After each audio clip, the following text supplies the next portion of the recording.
Thank you for joining me today. It's Russ, Professor of Counseling, and I just wanted to clarify some things related to toxic versus helpful positivity. And hang with me till the end if you can, because I've got a statement here that can be helpful if you're using with your clients or your kids or your partner or even yourself. First of all, toxic positivity can be, based on the person you're working with and also the timing, can be very much a fear-based response where it's almost you're projecting that, oh, I can't hear or listen or deal with your negativity right now.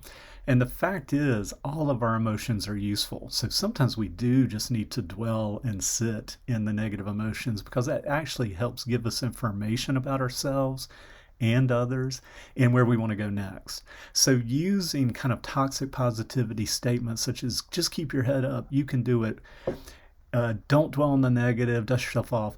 Listen, these are not necessarily negative if they're also used with statements such as, hey, I get it, this sounds terrible. Go ahead and spend all the time you need and just kind of unloading this burden. That's what this is for. But if this is used where it's cutting people off, it's not allowing people to experience these emotions, then it really is toxic. That said, let's go over here to the right-hand column because positive emotions are very helpful for us. And if we are creating our reality based on our focused attention, whether we're conscious of that or unconscious, then we do need to pay attention to this. So I'm not going to go through each of these studies, but what I will say in general is just that people that experience more frequent positive emotions tend to have better relationships, tend to have better health, and also are at improved cognitive function, particularly creativity, which is helpful not only for creating things, but also creative problem solving. The mechanisms that they believe are behind what's helpful with positive emotions is that it's increased optimism for coping. I remember reading once what they said is that people with increased positive emotions, they still experience all the same hard life stuff, all the loss and hardships that we experience. But because of the increased optimism, they have a little bit quicker turnaround point of, oh, what can I do with this? What have I learned from this? Where do I want to go from here?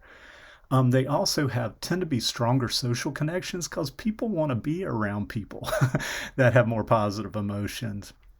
And then increased cognitive flexibility that we've talked about. And I think there's some, particularly when you look at gratitude, the effects that it has on the brain, it really is kind of lighting up more of the brain so that we have more options. So when you think about post-traumatic growth, and timing is critical with this is, hey, what have we learned from these hard things? We're all going to experience hard things, but what have we learned from these and what can we use?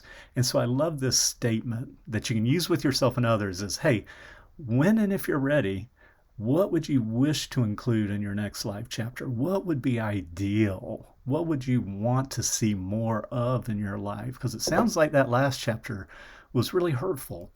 And you've learned a lot from it, but let's start creating that next chapter now.